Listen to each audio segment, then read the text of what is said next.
Good morning everyone. चलो बच्चे, आपके चैप्टर 4 में नेक्स्ट एक टॉपिक देखते हैं बेटा, थोड़ा समझने वाला है। क्या टॉपिक का नाम है बेटा? Appropriation of payments. क्या मतलब होता है बेटा, समझते हैं, आओ।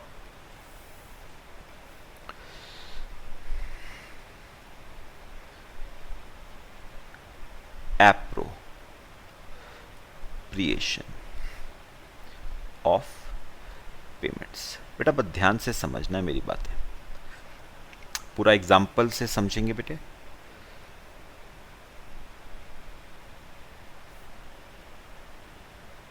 एप्रोप्रिएशन ऑफ पेमेंट्स, हेडिंग लिखो बेटा। चलो आपको बेटा एक एग्जाम्पल देता हूं।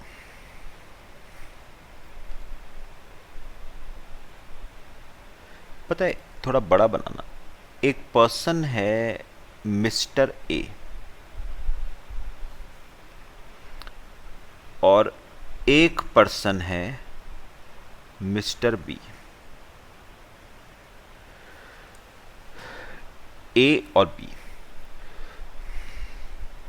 बेटा ये जो बी है ना, ये जो बी है, इसने ए से अलग अलग डेट्स पे अलग अलग अमाउंट की परचेजेस करी हैं। किसने परचेज करी हैं? बी ने ए से अलग अलग डेट्स पे अलग अलग अमाउंट्स की क्या करी है बेटा? परचेजेस करी हैं, सब उधार पे। तो यहां पर सुनो बेटा, ए ने बी को 1 जन 15 को क्रेडिट सेल्स करी 1 लाख रुपए की। ठीक है बेटा, फिर सब उधार पे हैं बेटा। फिर से 1 जून 16 को ए ने बी को एक और क्रेडिट सेल करी 1.5 लाख रुपए की। ठीक है बेटा, फिर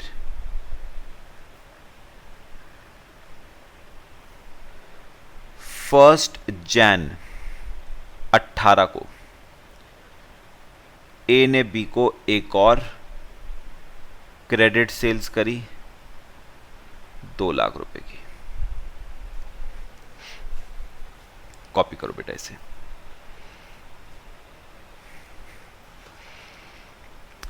तो ए ने बी को 3 क्रेडिट सेल्स करी हैं 1 लाख, 1.5 लाख, 2 लाख रुपए की, 2015 में, 16 में, 18 में। तो बेटा मुझे एक बात बताओ, सुनो, अगर मैं ए के पॉइंट ऑफ व्यू से देखूं, ए के पॉइंट ऑफ व्यू से बेटा, तो ए के पॉइंट ऑफ व्यू से ए ने, मैं ए हूं बेटा, मैंने बी से पैसा लेना है। मैंने उसको सामान बेचा ना, तो मुझे उससे पैसा लेना है। तो बेटा बी मेरा क्या बनता है? डेटर। सुनो 2 मिनट बेटा, लिखना मत अभी। ए के लिए बी क्या है बेटा? डेटर है। तो B is a debtor for A. और अगर बी के पॉइंट ऑफ व्यू से देखूं बेटा, बी के पॉइंट ऑफ व्यू से, तो बी ने पैसा ए को देना है, तो बी के पॉइंट ऑफ व्यू से ए उसका क्या बनता है? क्रेडिटर। मेरे ख्याल से पहली बात समझ आई बेटे। चलो अब मैं आपसे एक तो छोटी छोटी बात बेटा और करूंगा। ये जो सेल 1 जन को करी थी ना बेटा, आप उधार पे थी, आपने क्रेडिट पीरियड दिया था, आपने क्रेडिट पीरियड दिया था 2 महीने का। या मैं, चलो 2 मिनट बेटा, 2 मिनट, यहां मत लिखो, मैं कॉमन लिख देता हूं बेटा, इसे हौच पौच हो जाएगा नहीं तो। मैंने क्रेडिट पीरियड बी को बेटा कितना दिया है? 2 महीने का क्रेडिट पीरियड दिया है इन रिस्पेक्ट ऑफ ऑल तीनों के रिस्पेक्ट में 2-2 महीने। तो बेटा जो सेल मैंने 1 लाख रुपए की 1 जैन को करी, बेटा उसकी ड्यू डेट क्या आती है जरा बताओ। 1 जैन प्लस 2 मंथ्स, 1 मार्च, मतलब बी मुझको पैसा कब देगा? 1 मार्च को। अच्छा ये जो सेल करी है बेटा इसकी ड्यू डेट क्या आती है? 1 जून प्लस 2 मंथ्स, जुलाई अगस्त, तो 1 अगस्त 16। सबके रिस्पेक्ट में 2-2 मंथ्स है। और ये जो थर्ड करी है इसकी due date 1 Jan plus 2 months, वही सेम 1 मार्च 18। लो बेटा एग्जाम्पल हमारा हो गया, अब हम समझना शुरू करते हैं। ठीक है बेटा, तो ये ड्यू डेट आ गई in respect of sales made on 1 Jan, ये ड्यू डेट आ गई in respect of sales made on 1 June, और ये ड्यू डेट आ गई in respect of sales made on 1 Jan 18। Due dates आ गई बेटा। अब क्या हुआ सुनो, अब जो मैं कहूंगा बेटा, B makes payment of rupees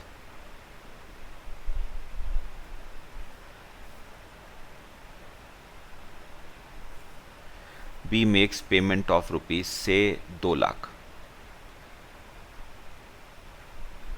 on 1 Jan 19।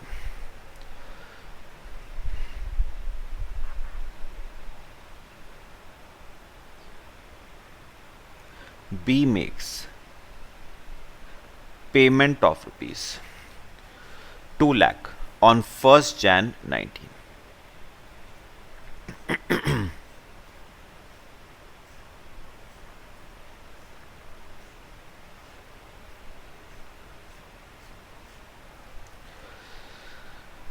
ठीक है बेटा। बेटा अब पता है क्या, सुनो सुनो ध्यान से सुनना बेटा। अब ये मेरा एक बेटा क्वेश्चन है आपसे, सुनो। अब बेटा मेरे दिमाग में एक क्वेश्चन आ रहा है, क्या कि बी ने 2 लाख रुपए की पेमेंट करी है मुझको, ए को, 1 जनवरी 19 को। ठीक है, तो एक सोचने वाली बात यह आती है कि मैं ए हूं, मैं इस 2 लाख रुपए की पेमेंट को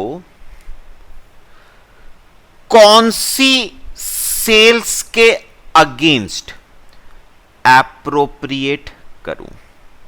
ठीक है, क्या मैं ये मानूं कि ये 2 लाख इसका आया है, मतलब 1 लाख इसका और 1 लाख इसका, है ना?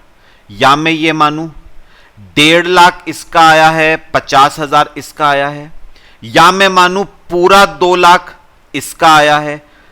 ठीक है, कॉम्बिनेशन तो कोई भी ले सकते हो आप। तो मेरे दिमाग में अब क्वेश्चन ये आ रहा है कि बी ने 2 लाख रुपए दिए हैं मुझे, मैं इस 2 लाख रुपए की पेमेंट को किस सेल्स के अगेंस्ट एप्रोप्रिएट करूं?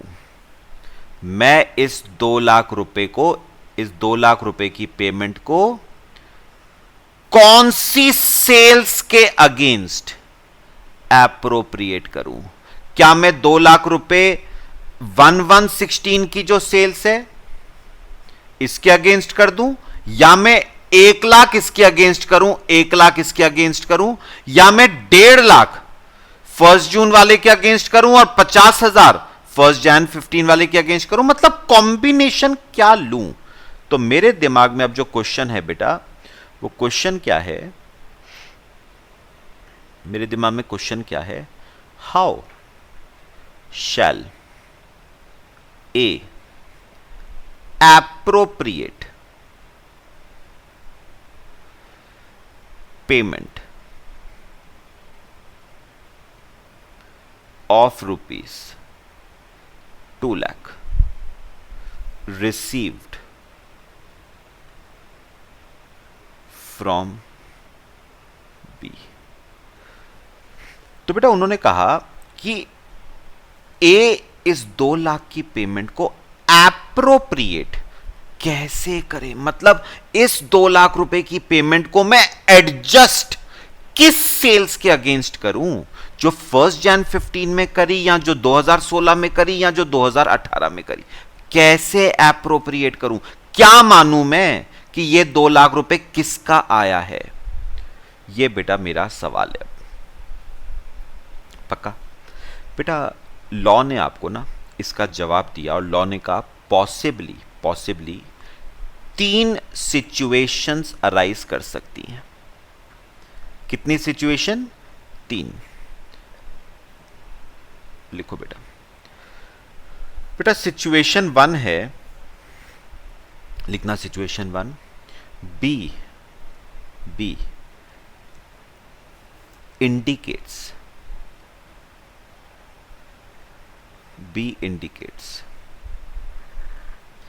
शॉर्ट में लिखा है बेटा मैंने, मतलब आपको समझाता हूं। बी इंडिकेट्स, बेटा इसका क्या मतलब हुआ? मतलब बेटा जो डेटर था ना बी, उसने पेमेंट देते समय ये बता दिया बेटा कि ये जो 2 लाख तेरे को मैं दे रहा हूं ना, ये जो 2 लाख मैंने तेरे को दिए हैं, ये मैंने 2 लाख रुपए तेरे को इस वाली सेल के दिए हैं, पुरानी वाली के नहीं, जो 2018 में मैंने सामान तेरे से खरीदा था उसके अगेंस्ट दिए हैं। तो बी ने पैसा देते समय ये इंडिकेट कर दिया है कि उसने ये 2 लाख कौन सी परचेजेस के अगेंस्ट दिए हैं। और बेटा मैं आपको एक बात बता दूं, अगर डेटर ने ये बता दिया है ना कि जो पेमेंट वो कर रहा है उसको कैसे एप्रोप्रिएट करना है, अगर ये बात डेटर ने आपको बता दी है तो बेटा बात खत्म हो जाती है। जैसा डेटर कहेगा क्रेडिटर को यानी ए को वैसा ही एप्रोप्रिएशन करना पड़ेगा। तो बी ने अगर कहा है कि 2 लाख रुपए मैंने 2018 में जो सामान तेरे से खरीदा था उसके अगेंस्ट दे रहा हूं तेरे को, पुरानी वाली के अगेंस्ट नहीं, नई वाली के अगेंस्ट, तो ए को उसी के अगेंस्ट इस 2 लाख रुपए को क्या करना पड़ेगा? एडजस्ट करना पड़ेगा। तो इसका बेटा आंसर आ गया मेरा, सिचुएशन 1 में आंसर आ गया। If B has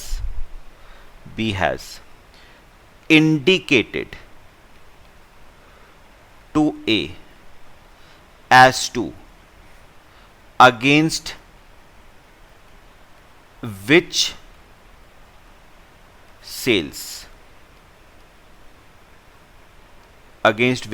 comma payment of rupees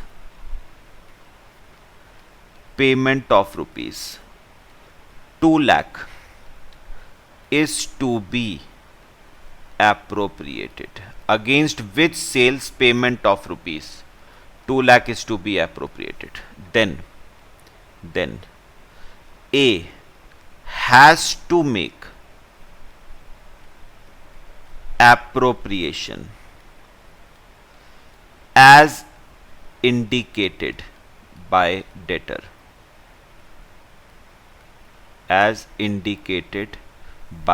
B। तो बेटा A को उसी तरीके से एप्रोप्रिएशन करना पड़ेगा जैसे B ने उसको कहा है, यानी बेटा therefore payment of rupees 2 lakh is to be adjusted. Payment of rupees 2 lakh is to be adjusted against sales made on against sales made on 1st Jan 18।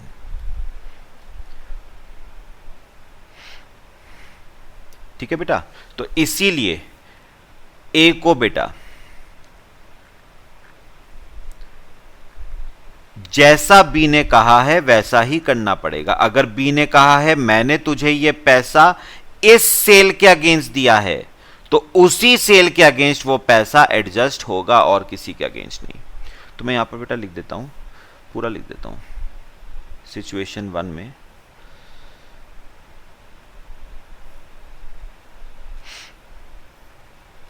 B indicates payment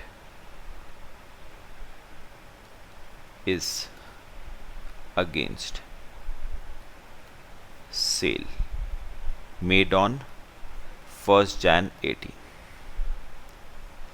B indicates that payment is made against sales. Payment is against sales made on 1st Jan 18. तो बेटा अगर debtor आपको कह देता है ना कि आपको पैसा ऐसे ही एप्रोप्रिएट करना है, तो बेटा फिर कोई डाउट नहीं रहता, आपको पैसा वैसे ही एप्रोप्रिएट करना पड़ेगा। ठीक है ना बेटा? तो फिर अब दिक्कत पता है फिर कब आती है? दिक्कत तब आती है जब डेटर पैसा देते समय क्रेडिटर को यह बात इंडिकेट ना करे कि वो ये 2 लाख कौन सी सेल के अगेंस्ट दे रहा है। जैसे बेटा हमारी सिचुएशन 2, चलो आओ ध्यान से बेटा समझना, 1-2 काम की बातें करेंगे। Situation 2, B fails to indicate, मतलब बेटा डेटर ने पेमेंट करते समय क्रेडिटर को ये नहीं बताया कि वो ये 2 लाख किस सेल के अगेंस्ट दे रहा है, ये नहीं बताया बेटा उसने। बेटा अगर वो बता देता ना तो बात खत्म हो जाती, लेकिन उसने कुछ नहीं कहा कि वो कौन सी सेल के अगेंस्ट ये पैसा दे रहा है। तो बेटा ऐसे केस में आपको पता है लॉ ने आंसर क्या दिया? ऐसे केस में लॉ ने क्या कहा? लॉ ने कहा अगर, ध्यान से सुनना काम की बात है, अगर डेटर पेमेंट करते समय क्रेडिटर को यह बात इंडिकेट नहीं करता है कि वो पेमेंट किस डेट के अगेंस्ट कर रहा है, ठीक है, किस सेल के अगेंस्ट कर रहा है, किस डेट के अगेंस्ट कर रहा है, किस परचेज के अगेंस्ट कर रहा है, तो उस केस में क्रेडिटर की मतलब ए की मर्जी चलेगी बेटा। क्या चलेगी? ए की मर्जी चलेगी। या तो डेटर बता दे क्रेडिटर को, ठीक है, और अगर नहीं बताता तो क्रेडिटर की मर्जी है बेटा, वो जिस मर्जी डेट के अगेंस्ट इस 2 लाख को एडजस्ट करना चाहे वो कर सकता है। ठीक है, ध्यान से समझना, काम की बात है बेटा। तो आंसर क्या है? If creditor, that is B, fails to indicate as to against which debt, as to against which debt, comma, payment is to be adjusted, as to against which debt payment is to be adjusted। अगर creditor ने, sorry debtor ने, अगर debtor ने यानी B ने ये बात नहीं बताई है कि किस डेट के अगेंस्ट ये पैसा एडजस्ट होना है, then creditor, that is mister A, can adjust oblique appropriate such payment, can appropriate such payment against any debt, can adjust oblique appropriate such payment against any debt। ठीक है बेटा। तो फिर वो किसी भी डेट के अगेंस्ट, बेटा ये वर्ड बड़ा इंपॉर्टेंट है, एनी डेट, इसका रेलेवेंस बताऊंगा बेटा। छोटे छोटे वर्ड्स हैं बेटा, लेकिन धमाके की तरह हैं। छोटा पटाखा बड़ा धमाका बेटा, वो वाला केस है। ऑल दो वर्ड्स दो हैं एनी डेट, लेकिन इंपॉर्टेंट है बेटा। तो याद रखना, देखो बेटा दो बातें अभी तक हमने करी हैं, या तो बी बता दे कि एप्रोप्रिएशन कैसे करना है, तब तो बात खत्म। लेकिन अगर बी नहीं बताता तो ए अपनी मर्जी से एप्रोप्रिएशन कर सकता है, वो किसी भी डेट के अगेंस्ट उस पैसे को एप्रोप्रिएट कर सकता है, ठीक है। अब आप पूछोगे सर एनी डेट का क्या मतलब हुआ? बेटा एनी डेट का मतलब हुआ वो डेट टाइम बार्ड डेट ही क्यों ना हो, टाइम बार्ड डेट और नॉट। अब ये याद करना, आपने चैप्टर 2 कंसिडरेशन में बेटा टाइम बार्ड डेट क्या होता है आपने पढ़ा हुआ है। टाइम बार्ड डेट बेटा याद करो, लिमिटेशन एक्ट आपको कहता था आप डेटर से पैसा 3 साल तक रिकवर कर सकते हो फ्रॉम इट्स ड्यू डेट। मतलब जो ड्यू डेट थी वहां से 3 साल तक आप डेटर पे केस फाइल करना है करो, जो करना है करो, आपको जो एक्शन डेटर के अगेंस्ट लेना है आप लो। लेकिन जैसे ही वो 3 साल का पीरियड खत्म हुआ उसके बाद वो डेट बन जाता है टाइम बार्ड डेट। उसके बाद चाह के भी बेटा मैं वो पैसा रिकवर नहीं कर सकता। तो अब अगर आप बेटा थोड़ा सा एग्जाम्पल देखो, ऊपर जो मैंने आपको दिया था बेटा, ये देखो पहला वाला डेट देखना, पहला वाला क्या ड्यू डेट थी बेटा इसकी? ये पैसा 1 लाख रुपए 1 मार्च 15 तक आ जाना चाहिए था, नहीं आया बेटा। 15 निकल गई, 16 निकल गई, 17 निकल गई, 18 निकल गई। ये पैसा कब जाके आ रहा है? 1 जनवरी 19 को जाके पैसा दे रहा है बी मेरे को। यानी बेटा एक बात अगर आप समझो ना, ये वाला डेट ऑलरेडी बेटा टाइम बार्ड डेट बन चुका है, ये ऑलरेडी टाइम बार्ड है। मतलब बेटा मतलब ये पैसा नहीं मिलता अब आपको। आप कोर्ट में भी चले जाओगे ना बेटा, कोर्ट में भी चले जाओगे अगर आप पैसा मांगने ये वाला, तो ये पैसा नहीं मिलेगा आपको। बात समझ आई? तो बेटा इसका मतलब एक बात समझ आई मुझे, इस 1 लाख रुपए के लिए ना मैं बी पे कोई लीगल एक्शन नहीं ले सकता। लीगल एक्शन तो नहीं ले सकता, लेकिन बेटा दिमाग का इस्तेमाल मैं कर सकता हूं, दिमाग का इस्तेमाल मैं कर सकता हूं। सर कैसे?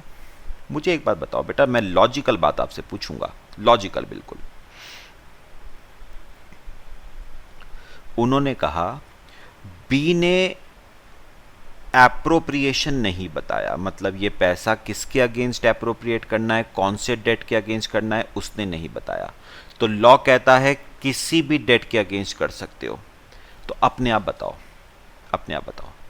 मैं बेटा किस डेट के अगेंस्ट इस 2 लाख रुपए को बेटे एडजस्ट करूंगा?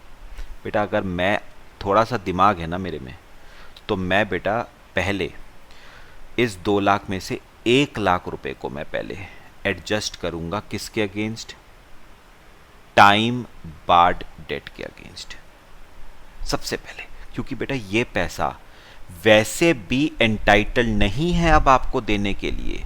लीगल एक्शन चाहो भी तो भी नहीं ले सकते। तो अगर मेरे अंदर दिमाग है बेटा थोड़ा सा, तो मैं सबसे पहले 2 लाख में से 1 लाख में एडजस्ट करूंगा इसके अगेंस्ट, और बचा हुआ 1 लाख तो फिर आप जैसे मर्जी करना चाहो कर सकते हो। तो बचा हुआ 1 लाख में इसके अगेंस्ट कर दूंगा।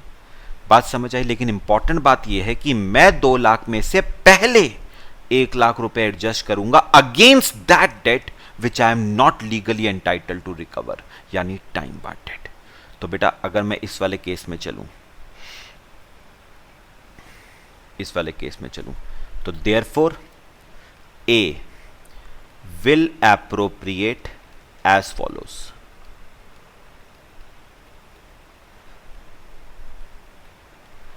Therefore A will appropriate as follows. अब सुनो, ए कैसे एप्रोप्रिएट करेगा। तो सबसे पहले वो 2 लाख में से 1 लाख तो एप्रोप्रिएट करेगा against sale made on 1 Jan 15, तो 1 लाख रुपए तो इसके अगेंस्ट एडजस्ट कर लिए, और बचे हुए जो 1 June 16 को करे थे सेल 1 लाख रुपए उसके अगेंस्ट कर लिए, तो हो गए पूरे 2 लाख रुपए। तो याद रखना, अगर बी एप्रोप्रिएशन कैसे करनी है नहीं बताता है तो आप किसी भी डेट के अगेंस्ट एप्रोप्रिएट कर सकते हो, इवन दो वो डेट टाइम बार्ड डेट ही क्यों ना हो। बेटा लॉ ने पता है क्या कहा है, लॉ ने कहा है टाइम बार्ड डेट वैसे लीगली तो आप रिकवर नहीं कर सकते, लेकिन उस पैसे पे हक तो बनता है ना आपका। हाँ लीगली, सुनो कोर्ट आपको क्या कह रहा है, कोर्ट कह रहा है देख भैया कल को केस करेगा उसके ऊपर, हम कुछ नहीं कर पाएंगे, तो थोड़ा सा दिमाग का इस्तेमाल कर, और अगर उसने तेरे को एप्रोप्रिएशन कैसे करनी है नहीं बताया है तो तू पहले 1 लाख रुपए एप्रोप्रिएट कर ले टाइम बार्ड डेट के अगेंस्ट, क्योंकि वो तू लीगली तो नहीं रिकवर कर पाएगा, तो दिमाग अगर लगाएगा तो तेरा पैसा तुझे मिल जाएगा, बनता तो है ना तेरा, लेकिन हां कोर्ट के नाते हम तेरी मदद नहीं कर पाएंगे। पक्का बताओ बेटा, बात समझ आई, वेरी वेरी इंपॉर्टेंट बात जो मैंने करी है आपसे। ठीक है बेटा, तो 2 बातें जो मुझे बेटा अब तक क्लियर हो गई वो क्या है। पहली बात, अगर डेटर एप्रोप्रिएशन कैसे करना है बता देता है तो बात खत्म हो गई, आपको एप्रोप्रिएशन वैसे ही करना पड़ेगा। अगर वो नहीं बताता है तो क्रेडिटर अपनी मर्जी के हिसाब से किसी भी डेट के अगेंस्ट एप्रोप्रिएशन कर सकता है, इवन दो वो डेट टाइम बार्ड डेट ही क्यों ना हो। ठीक है, अब बेटा एक लास्ट सिचुएशन जो अराइज करती है उसमें खैर ज्यादा कुछ दिक्कत नहीं है, क्योंकि मेन यही 3 केस हैं बेटा। सिचुएशन 3 है नाइदर पार्टी एप्रोप्रिएट्स। बेटा ये रेयरिटी है, ऐसा होता नहीं है जनरली, नाइदर पार्टी एप्रोप्रिएट्स। अब बेटा उन्होंने पता है क्या कहा, more of a theoretical point है बेटा, ऐसा जनरली होता नहीं है। देखो बताओ पहला केस क्या था, डेटर ने आपको बता दिया कि पैसा कैसे एप्रोप्रिएट करना है, तब तो आपको एप्रोप्रिएशन वैसे ही करना पड़ेगा। दूसरा केस डेटर ने नहीं बताया, तो उस केस में लॉ कहता है क्रेडिटर अपनी मर्जी से किसी भी डेट के अगेंस्ट पैसे को एप्रोप्रिएट कर सकता है। लेकिन अब तीसरा है, ना तो डेटर ने कैसे एप्रोप्रिएशन करना है वो बताया, ना क्रेडिटर ने एप्रोप्रिएट किया। ठीक है, तो बेटा उसमें उन्होंने कहा अगर दोनों पार्टी ने ही कुछ नहीं करा तो फिर बेटा अल्टीमेटली बेटा कोर्ट को बीच में तो आना ही पड़ेगा ना भाई। दोनों में से एक भी अगर एप्रोप्रिएशन कर लेता है तो बात खत्म हो जाती है, दोनों ने ही नहीं करा तो बेटा डिस्प्यूट्स तो अराइज करेंगे ही करेंगे। कौन आएगा बीच में, कोर्ट। और कोर्ट ने पता है क्या कहा, अगर दोनों में से कोई भी पार्टी एप्रोप्रिएशन करने के लिए तैयार नहीं है तो फिर debt is to be discharged, debt is to be discharged in order of time. बस सिंपल बात, debt is to be discharged in order of time. बेटा इन ऑर्डर ऑफ टाइम का क्या मतलब हुआ, मतलब जो डेट सबसे पहले आया वो डेट सबसे पहले खत्म होगा। मतलब आप पैसा एप्रोप्रिएट टाइम के हिसाब से करोगे, जो डेट सबसे पहले आया उसके अगेंस्ट एप्रोप्रिएशन सबसे पहले होगी। तो रूल सिंपल है बेटा, रूल सिंपल है, अगर दोनों में से कोई भी पार्टी एप्रोप्रिएशन नहीं करती है तो टाइम के हिसाब से एप्रोप्रिएशन किया जाएगा। क्या मतलब हुआ टाइम के हिसाब से किया जाएगा, मतलब जो डेट सबसे पहले आया वो डेट खत्म भी सबसे पहले होगा। तो बताओ ये 2 लाख रुपए कैसे एडजस्ट होंगे। जो 1 जनवरी 2015 वाला डेट था 1 लाख का, पहले वो जाएगा, फिर 1 जून 2016 वाला जो था फिर वो जाएगा, और फिर अगर कुछ बचता है तो फिर जो लास्ट वाला डेट था 1 जैन 18 का वो जाएगा। तो ऑर्डर ऑफ टाइम के हिसाब से होगा, अगर दोनों में से किसी भी पार्टी ने एप्रोप्रिएशन नहीं किया तो। वैसे जनरली ऐसा नहीं होता है, एक पार्टी तो एप्रोप्रिएशन कर ही लेती है बेटा। ये बेटा आपका पूरा एप्रोप्रिएशन ऑफ पेमेंट्स का कंसेप्ट है, बहुत डिटेल में बेटा हमने डिस्कस किया ये। और यहां पर भी बेटा वही रूल चलेगा, in order of time, whether time barred or not.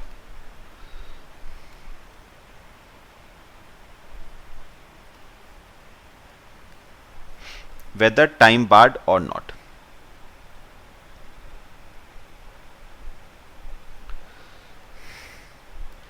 ठीक है बेटा, लो कॉपी कर लो।